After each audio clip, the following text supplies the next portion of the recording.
Olá pessoal, bem-vindos ao primeiro vídeo de conteúdos da disciplina de Transferência de Calor e Massa 2, professor Fernando Milanese. Então, como nós já conversamos, essa disciplina Transferência de Calor e Massa 2 é uma complementação da disciplina de Transferência de Calor e Massa 1, né? Onde lá nós estudamos que existem 3 modos de transferência de calor: condução, radiação, convecção, dependendo do meio que separa os pontos quente e frio, né? Lembrando que o calor sempre vai de um ponto quente, uma região quente, para uma região fria, certo?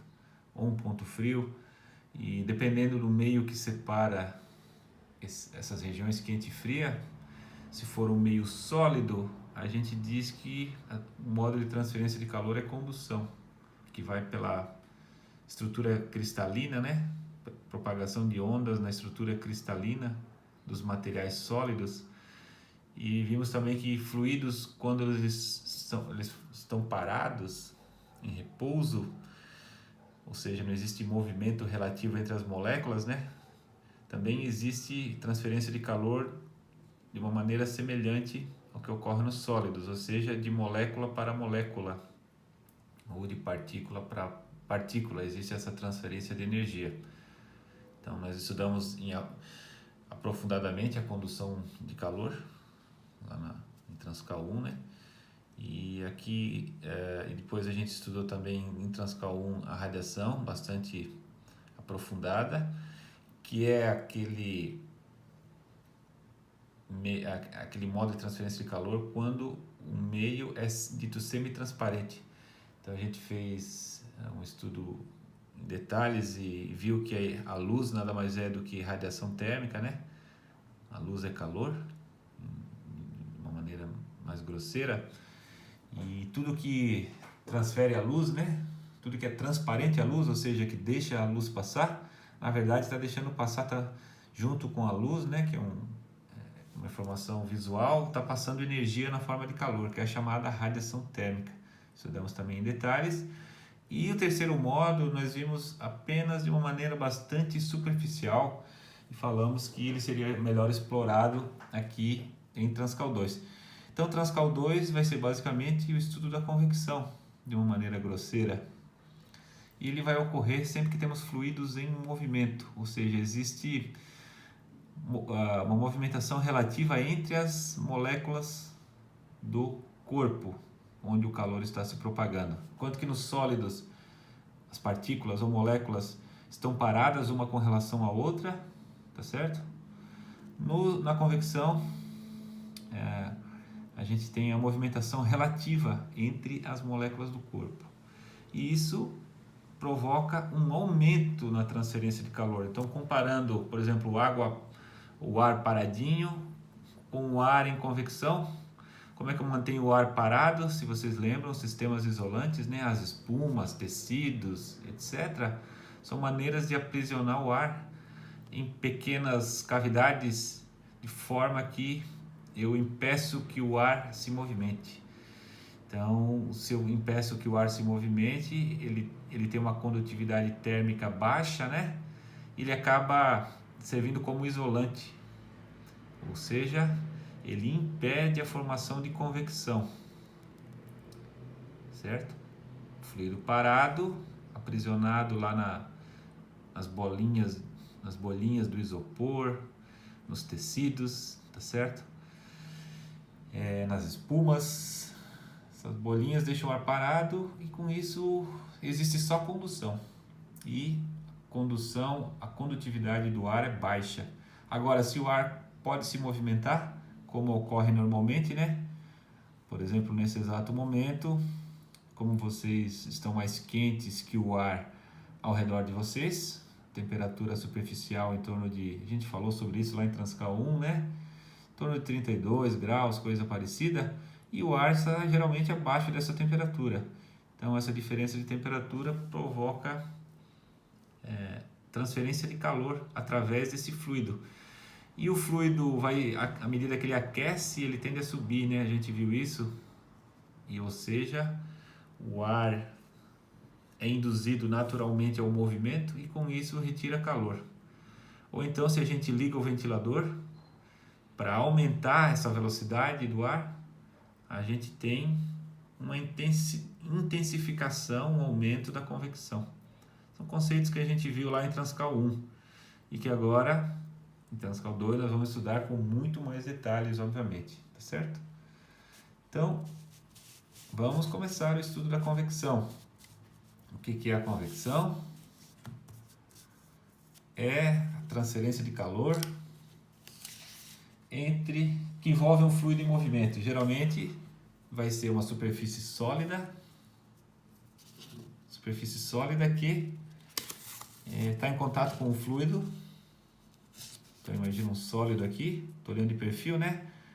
Pode ser a superfície da pele de vocês. Tem um fluido com uma certa temperatura ao redor, com uma certa velocidade, seja ela provocada por um ventilador, ou seja ela provocada por essas correntes que se formam perto de superfícies quentes, né? O ar esquenta perto da superfície da nossa pele e nesse aquecimento ele sobe naturalmente por diferença de densidade com o ar mais frio, que a gente viu, as correntes de convecção, né? Então existe uma movimentação. O importante é que o fluido está em movimento. A palavra-chave aqui é fluido em movimento. Então, onde é que vocês ouviram bastante essa palavra? Nós ouvimos bastante essa expressão fluido em movimento lá em mecânica dos fluidos, tá certo? Então, não é à toa que Transcal 2 tem como pré-requisitos Transcal 1, que envolvia sólidos parados, não existia velocidade. A radiação, que era meio semi-transparente, também não envolve velocidade aqui na radiação. A única velocidade relevante na radiação é a velocidade da luz, lá dos fótons, né? Aqui, o parâmetro-chave é a velocidade. Por quê? O que acontece quando o fluido... A diferença entre ter velocidade e não ter. Vamos ampliar aqui, ó. Então imagina que aqui está o sólido, estão duas moléculas ou duas partículas que compõem esse sólido, tá? Imagina que é a rede cristalina, uma parede de ferro, uma chapa de ferro, e tem a estrutura cristalina, cúbica de corpo centrada, face centrada, e as moléculas vão entregando energia uma para outra. Então a gente pode chamar isso de calor, taxa de transferência de calor, né? Medida em watt, se vocês lembram, por condução dentro do sólido, da matriz sólida, certo? Essas duas moléculas estão paradas. Quando o fluido está em movimento, se vocês lembram da nossa chamada, nós chamamos lá de camada limite. O que acontece na camada limite? A primeira molécula do fluido que está em contato com a superfície sólida, aqui é pelas ilustrativo, né, pessoal? Não façam juízo de valor com relação ao espaçamento relativo ao diâmetro da partícula, nada disso. Esse é o modelo teórico, né? A massa é concentrada em partículas e o resto é espaço vazio, tá bom? Então, a gente estudou a chamada condição de não deslizamento lá em mecânica dos fluidos. Ou seja, a primeira partícula fica grudada na superfície. Lembram disso? Condição de não deslizamento. A gente até usou o exemplo do automóvel, né? O automóvel está empoeirado. Se eu dirijo ele a 100 km por hora, 80, né? Sei lá. O vento não vai conseguir arrastar a poeira. Por quê? Porque a poeira está encostada na superfície e na superfície a velocidade é zero. Essa primeira molécula do gás, do fluido, está parada, ficou aderida à superfície. Na verdade a superfície é rugosa, né? A gente estudou também lá a mecânica dos fluidos, e essas rugosidades é que acabam aprisionando a molécula, ela fica grudada, a molécula do fluido. E como ela exerce força de atração nas moléculas adjacentes do fluido, ela acaba freando a molécula vizinha. Aí a molécula vizinha acaba freando a subsequente. Então a gente tem aquele perfil de velocidade, lembra disso? Na camada limite. É zero na superfície, condição de não deslizamento. E depois de uma certa distância, isso aqui é apenas ilustrativo, né, pessoal? Depois de uma certa distância, essa molécula que vem aqui em cima já nem percebe mais a influência dessa aqui. Mas, na chamada camada limite, ou seja, próxima da superfície, ocorre o perfil de velocidades, certo? Beleza, então nós temos um fluido que se mexe, mas a primeira molécula não se mexe, digamos assim. Ou seja, sobre a superfície, essa velocidade é zero. Então, observem que essa partícula entrega calor por condução para essa. Aqui eu não desenhei, né? Mas a última molécula do sólido entrega também por condução, tá certo? E como a primeira está parada, ela vai entregar por condução para a segunda, tá certo? E a segunda carrega um pouco desse calor consigo e entrega parte desse calor para a terceira vizinha. Vamos tentar não bagunçar demais, mas basicamente essa molécula carrega um pouco para frente e um pouco ela transfere para vizinha de cima, tá certo? E o que que acontece, ó? Como existe o movimento dessa molécula, essa aqui recebe um pouquinho, vai para frente, chega uma outra que está mais fria.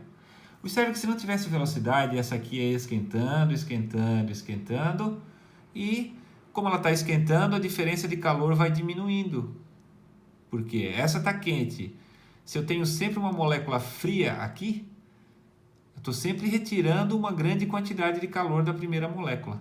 Enquanto que se ela não se mexer, ela vai aquecendo a segunda molécula, digamos assim, e o calor começa a ser mais difícil de ser transferido. Então, o que que o movimento faz, basicamente? Tem sempre uma molécula mais fria chegando para pegar esse calor dessa que está parada, certo? Então, a gente diz que a transferência de convecção envolve dois mecanismos. Condução na interface é condução. Por quê? Porque o fluido está parado na interface. E a gente viu que fluido parado é condução. Então tem condução da primeira para a segunda e daí tem dois movimentos aqui. A gente chama isso de condução para a terceira e o pouco que é carregado para frente, um pouco, né, é chamado de advecção. Condução é entrega de molécula para molécula. Advecção é a molécula esquenta, vai embora e vem uma outra mais fria. Perceberam a diferença? Então essa é a advecção. A soma de condução mais advecção é chamada convecção.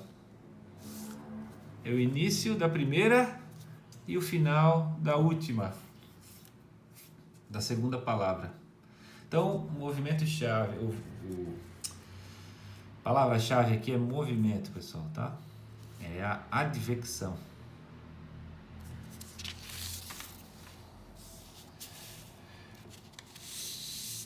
Então vamos lá, ó. Vamos fazer uma revisãozinha do que nós vimos lá em Transcal 1. Nós vimos que a lei básica da condução é a chamada lei de Fourier. Ela diz que o fluxo de calor que atravessa um sólido na direção x, então nós usamos bastante o exemplo da parede plana, né? Se vocês lembram, parede plana tem uma certa espessura, a quantidade de watt por metro quadrado que atravessa essa parede é menos K e a derivada de T com relação a X. Ou seja, lá fora nós temos uma temperatura alta, aqui dentro nós temos uma temperatura baixa. Certo? Se eu ler nesse gráfico aqui, nós teríamos aqui nós chamávamos de TE, de T externo, e esse daqui nós chamávamos de TI, de T interno, certo? E aí justamente essa diferença entre o T externo e interno, dividido por ΔX, né, que é essa distância daqui até aqui,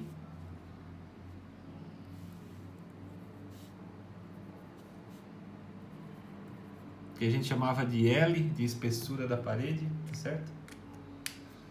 Então é possível calcular quanto calor está atravessando por condução. Por analogia, se o fluxo de calor na direção x é menos K dt dx, Se eu simplesmente inverter, agora chamar o eixo Y. O eixo Y agora, nós vamos chamar esse eixo aqui, ó, saindo do sólido. Saindo do sólido, temos o fluido. Nós temos que, da primeira para a segunda molécula de fluido é condução. Então nós temos fluxo de calor por condução entrando, agora não é mais uma parede sólida, né? É um fluido. Só que esse fluido está em repouso, está parado, então é condução. Ou seja, o que sai da superfície sólida é condução. Ou seja, é o menos K, pela lei de Fourier, dt dy agora. Observe que eu botei derivada parcial, porque aqui nós tínhamos um problema unidimensional, né? Onde a temperatura variava só com x. No mundo tridimensional, a gente tem que imaginar em derivadas parciais. O que está escrito aqui? A quantidade de calor por condução que essa primeira camada de moléculas transfere para o fluido é menos K dt dy agora em y igual a zero. Ou seja, na interface. Qual é a derivada da temperatura na interface do lado do fluido? É isso que nós precisamos calcular, basicamente. Quer ver, ó? Nós não trabalhamos com isso lá em Transcal 1, nós trabalhamos com a lei de Newton do resfriamento. Lembram da lei de Newton do movimento, as leis de Newton do movimento, né? Agora temos a lei de Newton do resfriamento, já tínhamos lá em Transcal. Nós queremos simplificar isso daqui definindo uma lei, né? Quando a gente fala uma lei, a gente define as coisas. Inventa da cabeça, né? Definindo um coeficiente de convecção, H, de forma que, ao invés de trabalhar com essa derivada, eu trabalho com esse H. E calculo o calor que sai por convecção como sendo um H, que é esse coeficiente mágico de convecção, né? A gente chamava de coeficiente mágico porque ele reunia todos os efeitos do fluido num único valor, num único parâmetro, vezes a diferença de temperatura entre a superfície sólida, vamos chamar aqui, ó, para ficar bonitinho. Então aqui nós tínhamos o TS e o fluido, se vocês lembram, é T infinito, certo? Então nós queremos substituir esse problema com esse. Se eu igualar esses dois, né? Esse fluxo de calor, eu quero calcular dessa maneira, mas a física me diz que é dessa maneira, igualo os dois e vejo quanto é que vai dar o H. Então nós vamos lá. Q de condução no fluido, vamos escrever menos K dt dy em y igual a zero. Essa barrinha significa que isso aqui é uma função, né? Em última instância, t é uma função de x, y, z. Eu quero a derivada parcial com relação a y e no ponto y igual a zero, ou seja, na interface. É isso que eu quero saber. Eu quero saber quanto calor está saindo do sólido. Quanto calor está saindo do sólido é o que está entrando no fluido, na interface. Certo? Então, esse é o fluxo de condução do fluido. E da lei de Newton, H, Ts menos T infinito. Então, agora posso isolar o H aqui, vou passar dividindo. E esse H, esse coeficiente que o Newton inventou, ele nada mais é do que isso daqui, ó. Passa dividindo, né?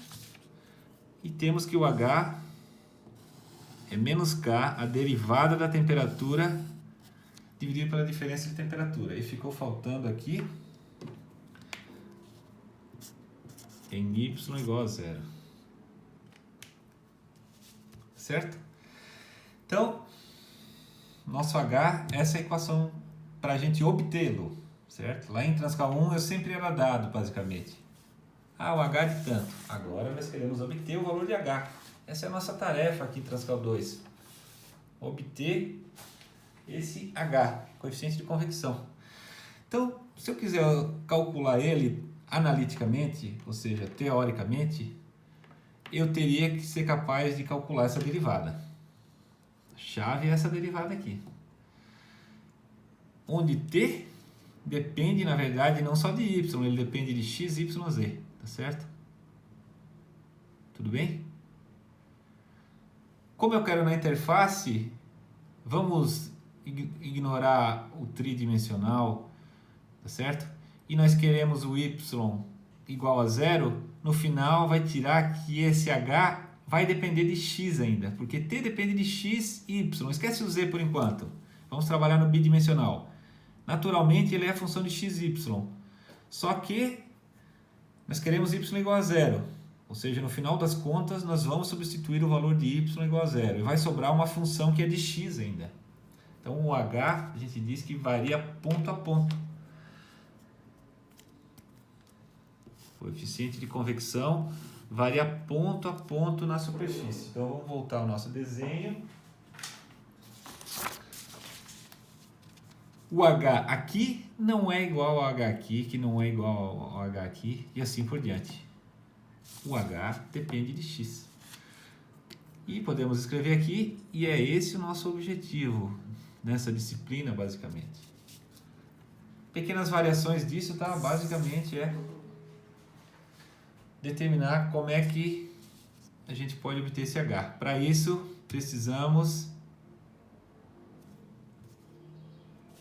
saber quanto é que vale t de x e y para poder derivar, para poder jogar aqui. Certo? Então, precisamos saber t de x, y. De novo, vamos ignorar o tridimensional por enquanto. Para calcular esse t de x, y, para poder jogar aqui, para poder obter o h, eu vou ter que voltar lá em McFlu de novo. E lembrar do conceito de camada limite.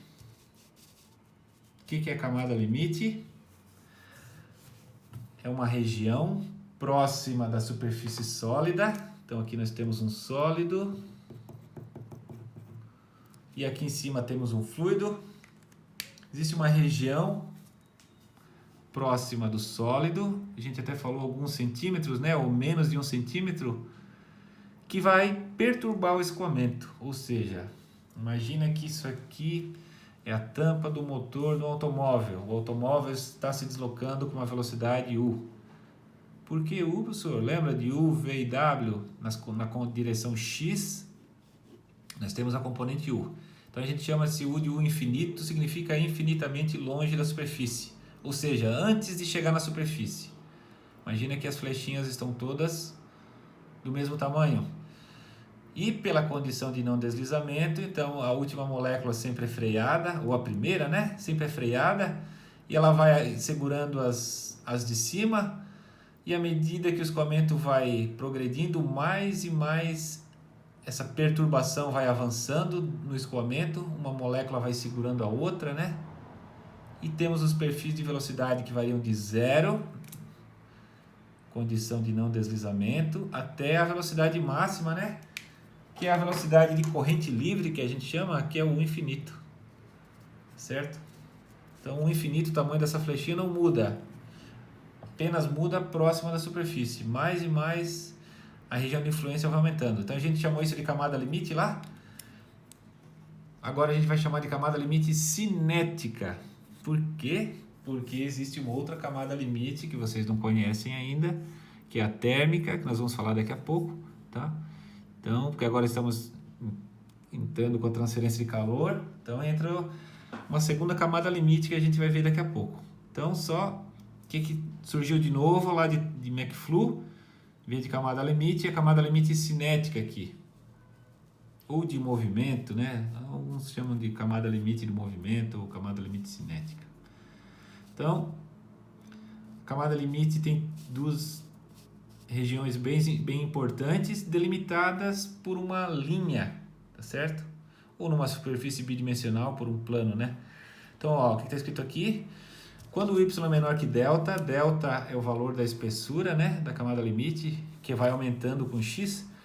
A região para y acima de delta, ou seja, tudo que está acima da linha vermelha, está abaixo da linha vermelha, desculpa, tudo que está abaixo da linha vermelha tem uma velocidade menor que a velocidade da corrente livre. Essa é a definição de camada limite. É uma região, essa aqui é uma região, né? É a região onde a velocidade é menor que da corrente livre. Qualquer outro ponto sobre essa linha aqui ou acima dela vai estar no U infinito, tá certo? Então, a gente diz que isso aqui é essa aqui é a região da camada limite. E lembrando que em y igual a zero, ou seja, sobre o sólido, a velocidade é zero, que é a condição de não deslizamento, certo? Então, a velocidade sai de zero, vai crescendo até o infinito e depois se mantém constante. Tudo revisão lá de McFlu, tá certo? Então, agora sim, o que é a camada limite térmica? Analogamente à camada limite cinética, onde a velocidade varia de um valor na corrente livre até um outro valor que é zero, condição de não deslizamento, nós temos na convecção, imagina que agora substituir flechinhas por barrinhas, não tem flecha, onde o tamanho dessa barra simboliza a temperatura, ok? O tamanho dessa flechinha é proporcional à temperatura. Então, antes de chegar na superfície, lembrando que o escoamento existe, né, da esquerda para a direita, não desenha as flechinhas para não parecer que temperatura é um vetor, tá, pessoal? Tem gente que desenha a flechinha aqui, dá a impressão que a temperatura é um vetor, o que não é verdade. Então, todo mundo na mesma temperatura até encontrar a superfície. A superfície está numa temperatura TS. Digamos que TS seja maior que T infinito. Então, a molécula que encosta, aquela que está paradinha, que encosta na superfície, ela adquire o valor de TS. Tá? E, à medida que eu vou me distanciando, o tamanho vai diminuindo, ou seja, eu vou tendendo gradualmente ao T infinito. Tá certo? Aqui eu desenhei para TS maior que o T infinito. O TS pode ser menor que o T infinito, né? Se o TS fosse menor que o T infinito, o perfil seria algo assim. Tá certo? Mas, para não confundir demais, vamos, por enquanto, na superfície quente, onde entra em contato com o fluido frio que está escoando. Então, de novo, à medida que o escoamento vai progredindo, mais essa frente de calor, vamos chamar isso daqui, ó, o ponto onde a temperatura já atingiu o T infinito, vai aumentando. E forma-se também uma camada limite, aqui, ó,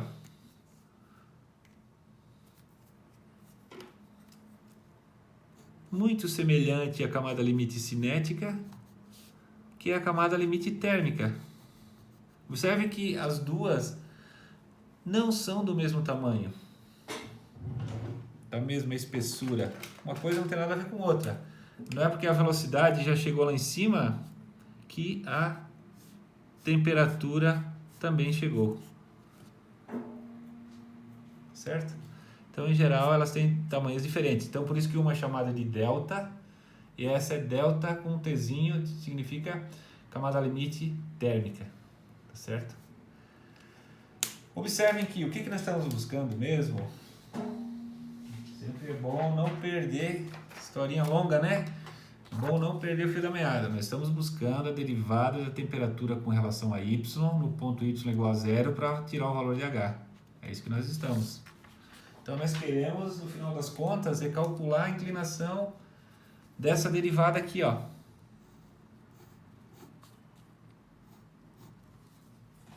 É isso que nós estamos buscando, tá certo? Então, tá. Então, nós já sabemos onde queremos chegar. Assim como aconteceu com a camada limite cinética, a definição é semelhante. Camada limite térmica, a região acima da camada limite térmica, todo o fluido está até infinito. Em y igual a zero, agora a velocidade, lembra que antes era a velocidade zero, agora não, agora é t igual a ts. Todos eles têm o mesmo tamanho. Aqui na frente também teria o mesmo tamanho. O que está mudando é só o quanto que essa perturbação de temperatura avança no fluido. E entre os dois, a temperatura está entre Ts e T infinito. Aqui dentro da camada limite, a temperatura começa em Ts e vai suavemente para T infinito. E é isso que nós queremos, né? T de xy. Se eu souber o T de xy,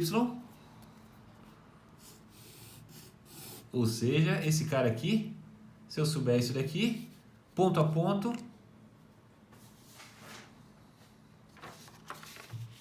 jogo nessa equação e tiro o valor do H.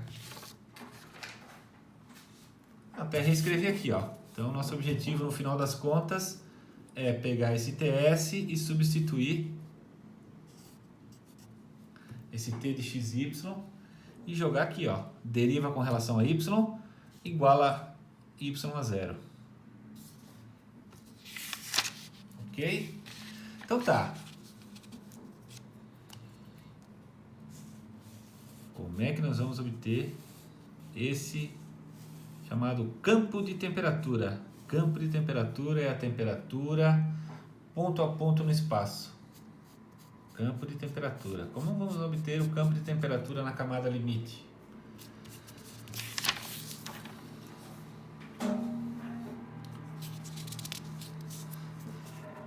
Observe que eu fiz até uma superfície mais curvadinha agora. A gente fala muito de superfície plana, né? Mas numa superfície com uma curvatura suave, vai acontecer a mesma coisa, tá? Lembra da linha de corrente? A gente pode definir esse eixo X como sendo um eixo curvo, tudo isso, certo? Então nós temos, ó, temperatura variando suavemente entre Ts e T infinito dentro da camada limite térmica. E eu quero saber a temperatura ponto a ponto dentro dessa camada limite. Eu vou ter que pegar um volume de controle infinitesimal, muito pequenininho, tendendo a zero, para poder obter a temperatura naquele ponto. Então vamos ter aqui, ó, desenhei só bidimensional, tá?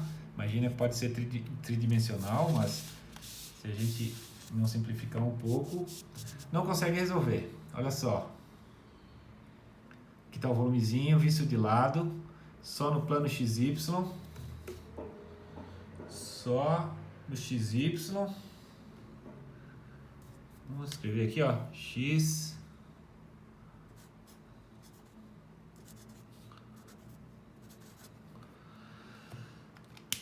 tem flechinhas vermelhas e tem flechinhas verdes.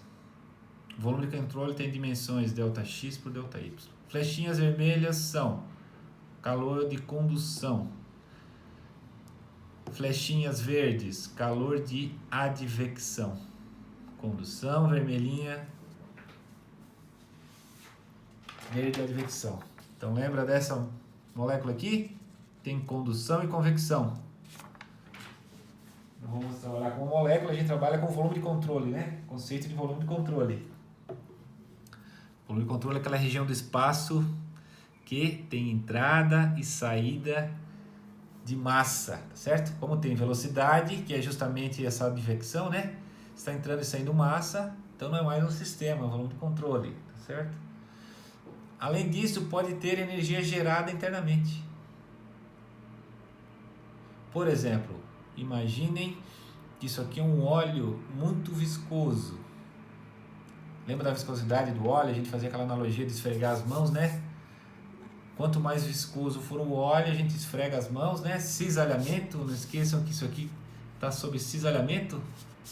Esse volumezinho está sob ação de forças. Eu nem vou desenhar aqui, né? Que é a parte de Navier-Stokes, que a gente vai falar no próximo vídeo.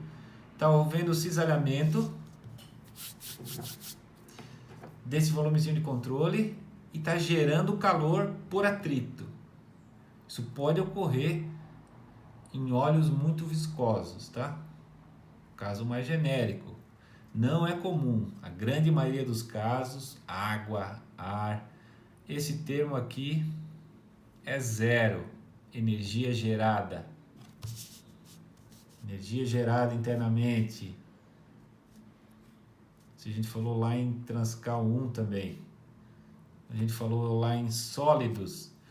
Eu falei que no caso de sólidos é muito comum condutores elétricos. Por exemplo, você é um condutor elétrico, é efeito Joule e gera calor internamente. Tá? O caso mais comum. Para fluidos é a dissipação viscosa, é a viscosidade. Então a gente falou que é uma taxa de geração watt por metro cúbico. Se multiplicar pelo volume desse volume de controle, eu tenho watts, que é a energia gerada. Então, o calor de advecção, como é que eu posso calcular? Fluxo de massa, lembra que isso aqui é quilogramas por segundo, né? Onde é que tirou isso, professor? Quilogramas por segundo. E aqui, joule por quilograma. Cancela o quilograma, ficou joule por segundo, que é watt. Então, energia interna vezes o fluxo de massa. Lembra do fluxo de massa? Vamos escrever aqui.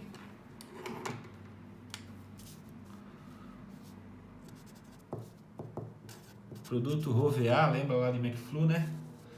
Então, fluxo de massa que está atravessando essa parede, ou essa, ou aquela, vezes a energia interna do fluido naquele ponto, medida em joule por quilograma, lá da termodinâmica, né? Da tabela de termodinâmica, eu tenho o calor que está entrando ou saindo por advecção.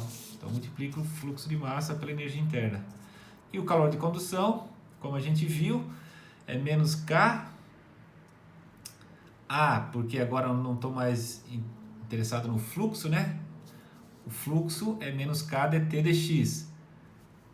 Quando eu multiplico pela área, eu tenho watt. Quantidade de watt que está entrando ou saindo de cada uma dessas faces. Derivada com relação, seja x, y, z, tá? Para não escrever 3 equações, eu escrevi assim. Se é um calor na direção x, Q conde x vai ser dt dx.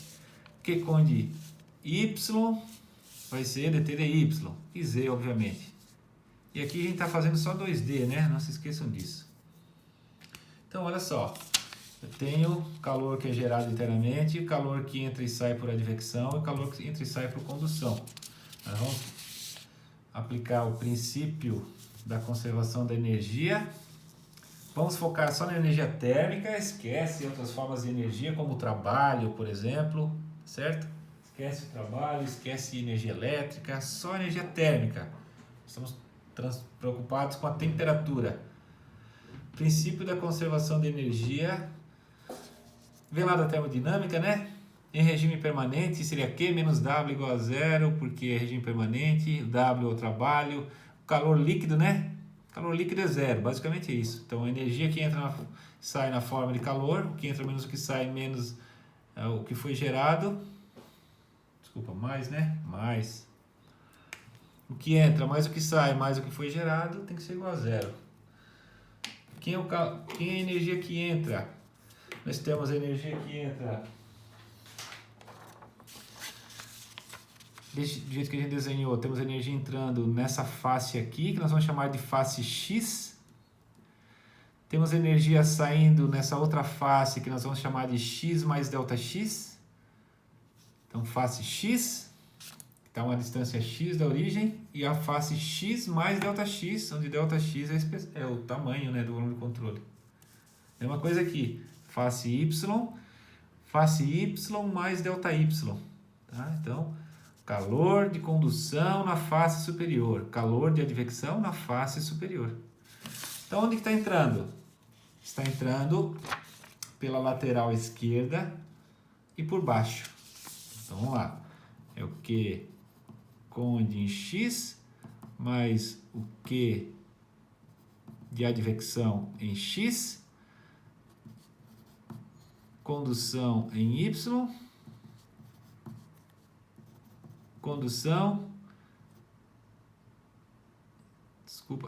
advecção, né?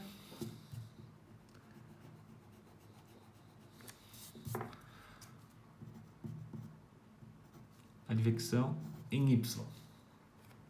Então, contabilizamos essas 4 flechinhas que estão entrando. Vamos agora às que estão saindo. Mesma coisa, só trocar X por X mais delta x.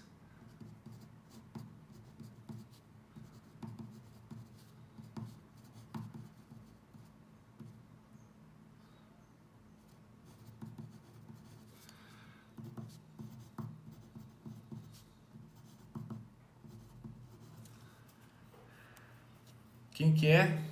Taxa de transferência de calor por condução em X. Deixa eu ver aqui embaixo, mais aqui embaixo, ó. Acabei escrevendo torto aqui, pessoal. Desculpem. Calor de condução em X. A gente sabe que é calor de condução, lei de Fourier. Então é menos K vezes a área. A área em X é ΔY vezes ΔZ, a dimensão perpendicular à página, né? Então a área é ΔY, ΔZ, vezes dt dx, certo? Menos Ka dt dx. E em x mais ΔX, bom, esse aqui é o dt dx na face x. Certo? É derivada nessa face aqui. Existe uma função, né? A temperatura varia ponto a ponto. O calor nessa face é a derivada nessa face. O calor nessa face é a derivada naquela face. Então, face x. Na face x mais ΔX, mesma coisa. Menos K. A área nessa face também é ΔY, ΔZ. Vezes dt dx. Na face x mais ΔX. Condução em Y, mesma coisa. Menos K. Agora, a área é ΔX, ΔZ. Vezes dt dy. Na direção Y, dt dy. Na face Y. Na face y mais ΔY, vamos embora. Menos K dx dz dt dy em y mais ΔY. Calor de advecção em x. O calor de advecção é o fluxo de massa vezes a energia interna. O fluxo de massa é ρ, V, A, tudo nessa face aqui. Então vamos com calma aqui. Advecção. Vamos lá. Fluxo de massa vezes a energia interna na face x. Fluxo de massa na face x, ρ.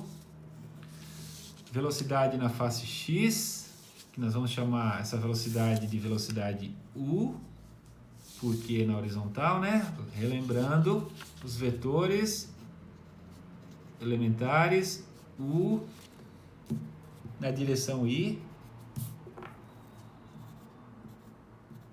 e V na direção J, certo? Então vai ser U vezes A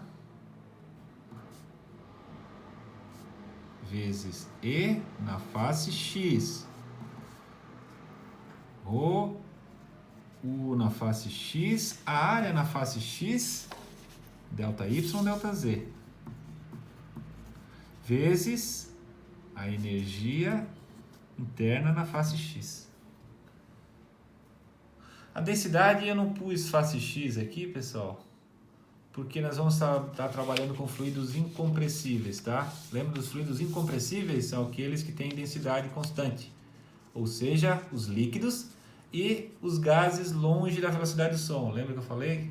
Na velocidade do som, os efeitos de compressibilidade são importantes, densidade variável, tá? Então a gente vai trabalhar com densidade constante. Mesma coisa da advecção em x mais ΔX, fazer direto agora, ó, só copiar, né? ρu em x mais ΔX, ΔY, ΔZ vezes E na face x mais ΔX. Mesma coisa, advecção na direção y, lugar de u agora é V. A área é ΔX, ΔZ. E na face y. E, finalmente, a advecção em y mais ΔY. Aqui é V em y V em Y mais delta Y, delta X, delta Z, E em Y mais delta Y. Ufa! Então, olha só. Tudo isso daqui nem cabe, né, numa tela. Uma página inteira deu. Ó, início da página até o final. Vamos jogar no princípio da conservação da energia.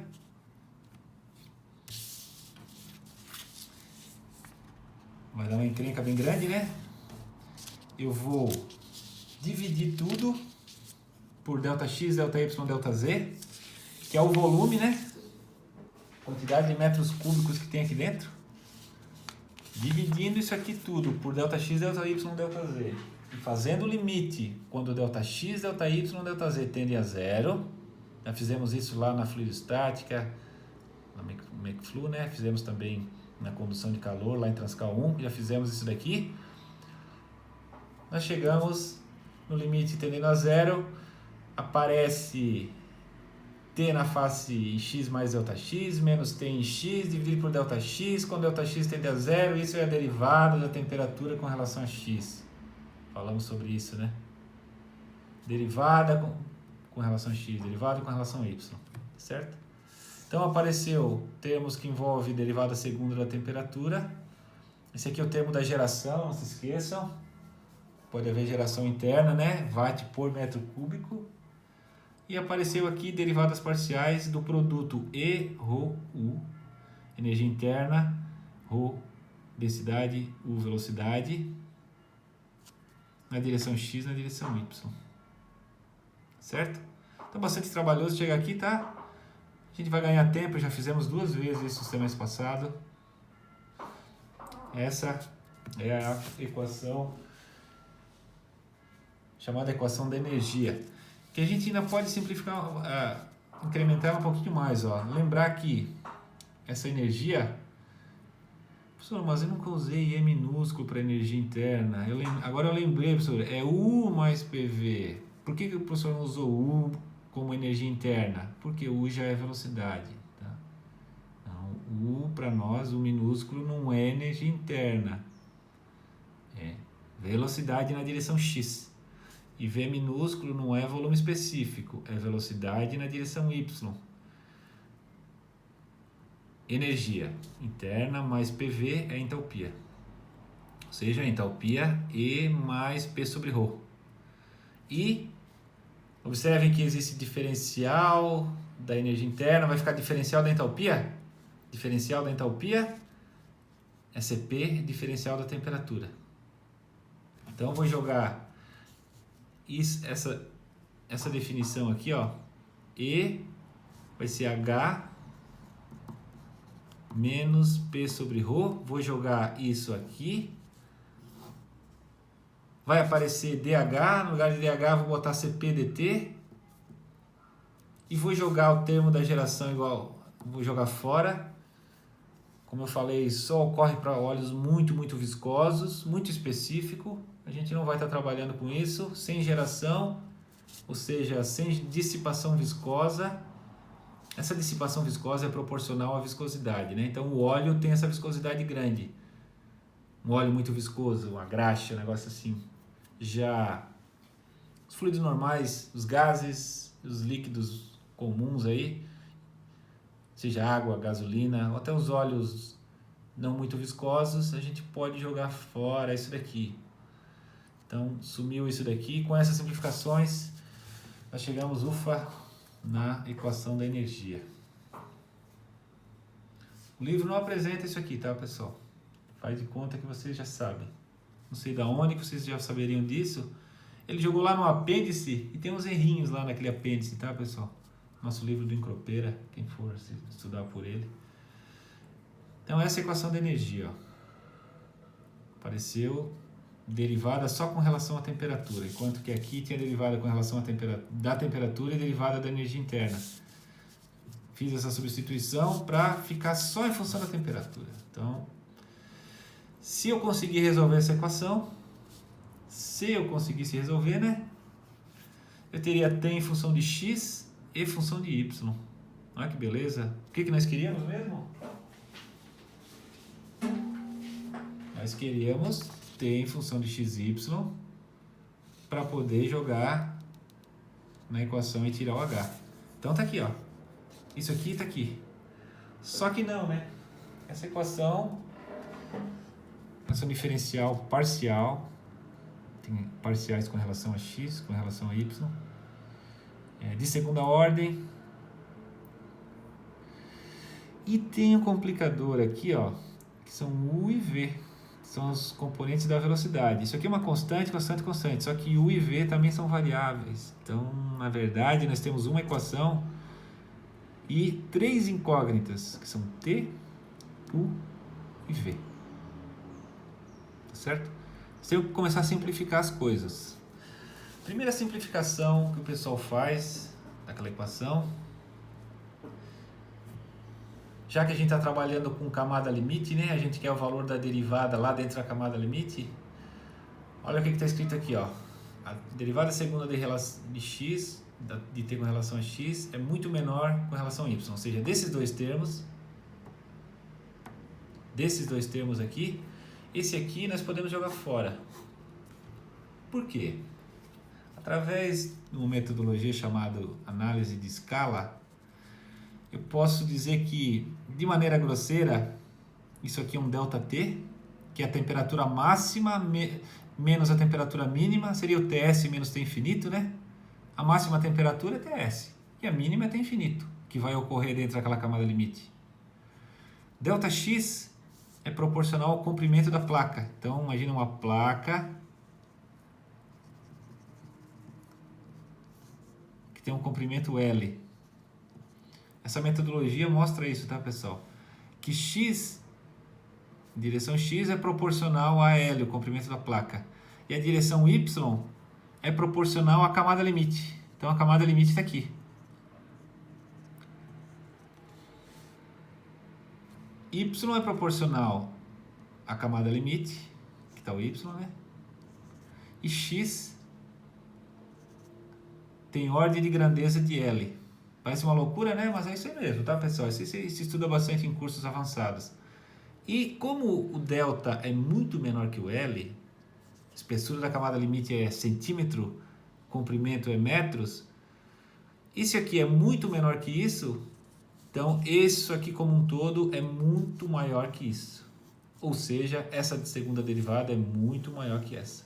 Então a gente joga fora esse termo aqui, para começar a simplificar a nossa vida. Mesmo assim, ficamos com uma equação diferencial, parcial ainda. Se eu conseguir resolver, eu obtenho x e y, só que eu não sei nem u nem v. Não sei u, não sei v. Lembrando que u e v, componentes da velocidade, ainda variam com x e y. São funções, não são valores constantes. A gente viu, né, que a camada limite vai crescendo, então as coisas mudam com x. E também mudam com y, que é justamente a variação de temperatura.